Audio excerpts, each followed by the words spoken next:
Stephanie White grabbing Caitlin Clark by the arm. Caitlin Clark saying, "Get your hands off me." Brianne January grabbing Caitlin Clark. Caitlin Clark saying, "Get your hands off me." Folks, do you know what I see when I look at the Indiana Fever? I see the Mean Girls. The Lindsay Lohan movie, Rachel McAdams, Regina George. That's the vibe that I'm getting from the Indiana Fever. Camera footage from an Indiana Fever sideline grabbed head coach Stephanie White grabbing Caitlin Clark by the arm during a game. And the moment that clip started circulating across every platform simultaneously, the most mobilized fan base in women's basketball detonated with a unified fury that the organization was completely unprepared to absorb. This was not a subtle interaction that required slow-motion analysis and careful interpretation to understand. This was a visible and documented physical contact between a coaching staff member and a franchise player, who responded in real time in a way that told every single person watching exactly how she felt about what was happening to her in that moment. All out. The jealousy, the envy. That's the Indiana Fever. The Indiana Fever are the Mean Girls. There's way too much grabbing and yanking and screaming and pointing. There's way too much of that going on over there in Indiana. I don't see it. The Indiana Fever fan base did not react this explosively because they overreact to isolated moments. They reacted this explosively because they have been watching this coaching staff operate around Caitlin Clark for months with the obsessive attention of people who have already built a detailed file and were waiting for the moment something crossed a line they could point to clearly. Every substitution decision, every press conference answer, every sideline interaction has been cataloged and processed by millions of eyes that follow this specific player with an intensity that no other athlete in women's basketball currently generates. And what those eyes have been observing across the full body of footage from this season has been accumulating into a pressure that the arm grab finally released all at once. Here with you guys today, Stephanie White grabbing Caitlin Clark by the arm. Caitlin Clark saying, "Get your hands off me." Brianne January grabbing Caitlin Clark. Caitlin Clark saying, "Get your hands off me." Folks, do you know what I see when I look at the Indiana Fever? I see the Mean Girls.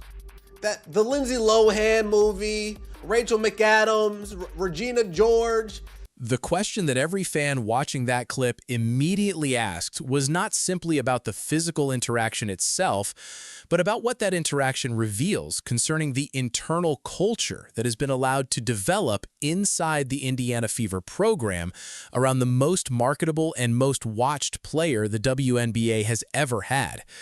When a coaching staff handles its franchise player in a visible and physical way on a national broadcast with cameras rolling from every angle, it is not an isolated moment happening in a vacuum. It is a window into the standards and the values and the daily environment that exist inside that locker room and training facility when the cameras are not pointed at the sideline. Wilson sternly in the middle of the game. I haven't seen her grab and yank and scream.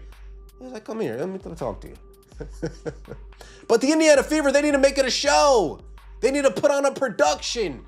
They need to prove to Caitlin Clark, "You're not good enough. We don't want you here." It's the Mean Girls over here at Indiana. BChef might be onto something. Caitlin Clark might just be so much better than the Stephanies, the Methanies, the Bethanies. So much better than Brianne, January, February, April. They just need to knock her down a peg. They just need to knock her down a notch. But another question I have, how come they don't grab anybody else on the team like that? How come Stephanie White doesn't grab any of the melanated players like that? Huh. How come Brianne January don't grab any of the melanated players like? Oh, you think you can get away with it because it's the white girl. Caitlin Clark is the single reason the Indiana Fever are a relevant national story, the reason arenas across the league fill to capacity when Indiana visits, the reason television ratings for WNBA games have reached levels the sport had never previously achieved, and the reason sponsorship money and media attention have flooded into women's basketball at a scale that transformed the entire commercial landscape of the league in the span of a single season. When the player responsible for all of that transformation is responding to sideline contact from her own coaching staff in a way that communicates visible discomfort on a nationally televised broadcast, the organization has a serious and urgent problem that no press conference statement or media management strategy can resolve without first addressing what is actually happening inside the building. The footage did not show one member of the coaching staff making one uncharacteristic decision in a heated game moment. It showed a pattern of physical sideline interactions involving multiple staff members and the same player, which is an entirely different category of problem because patterns do not emerge from accidents and they do not disappear because an organization declines to address them publicly. The gap between how a coaching staff treats its star player when they understand the full weight of what that player represents and how this staff has been documented treating Caitlin Clark across publicly available footage has become wide enough and consistent enough that analysts and observers who study team dynamics professionally have begun identifying it as a structural culture problem rather than a series of isolated incidents.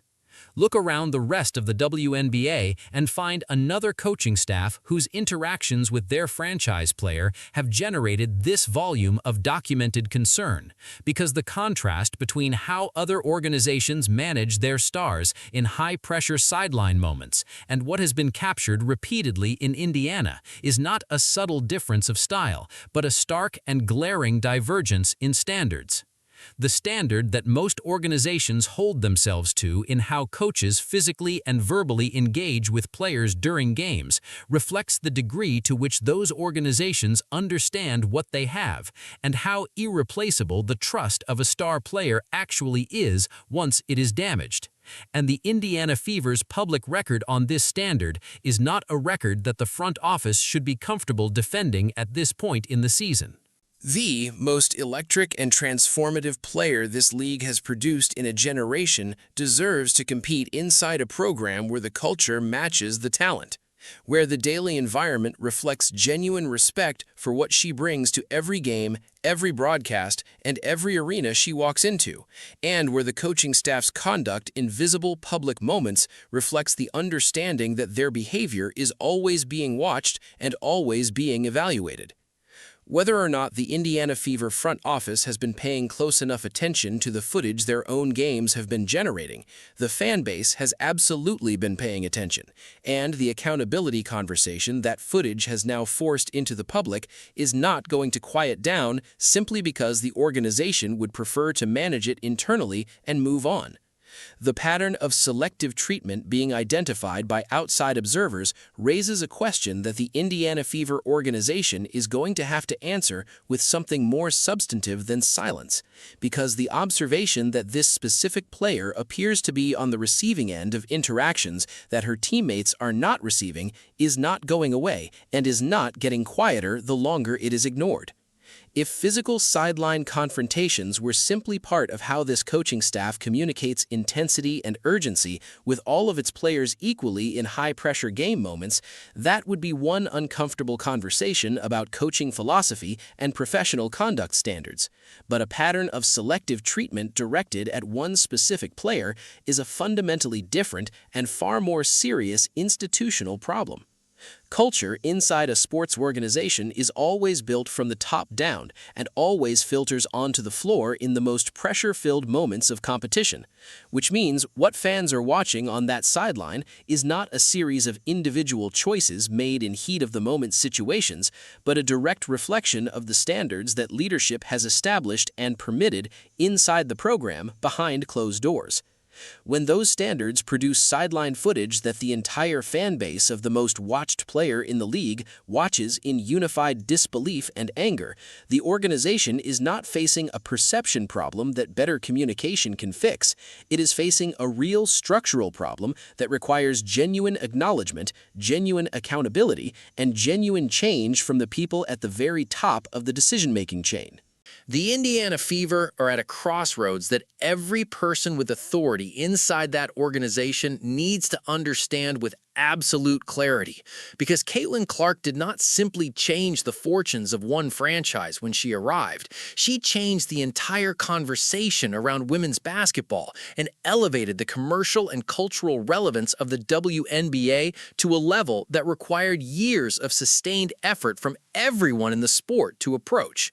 That is not something that gets protected carelessly. That is not something that gets taken for granted without consequences. And that is not something that survives a sustained pattern of documented sideline conduct that millions of people are watching and discussing and refusing to dismiss as a series of innocent misunderstandings that the footage simply does not support. The Indiana Fever front office needs to reckon fully and urgently with the reality that how they treat Caitlin Clark is no longer a private internal matter that stays inside the walls of their facility. It is a public and ongoing story being tracked by the most attentive and most vocal fan base in women's basketball. And the story that the available footage is telling right now does not reflect well on anyone in that organization who has the authority to set standards and has chosen not to enforce them. Either the people running this program make the changes necessary to build an environment genuinely worthy of the player they have been handed, or they risk damaging something that took this sport decades to build, and that may not present itself again in the lifetime of anyone currently making decisions inside that building.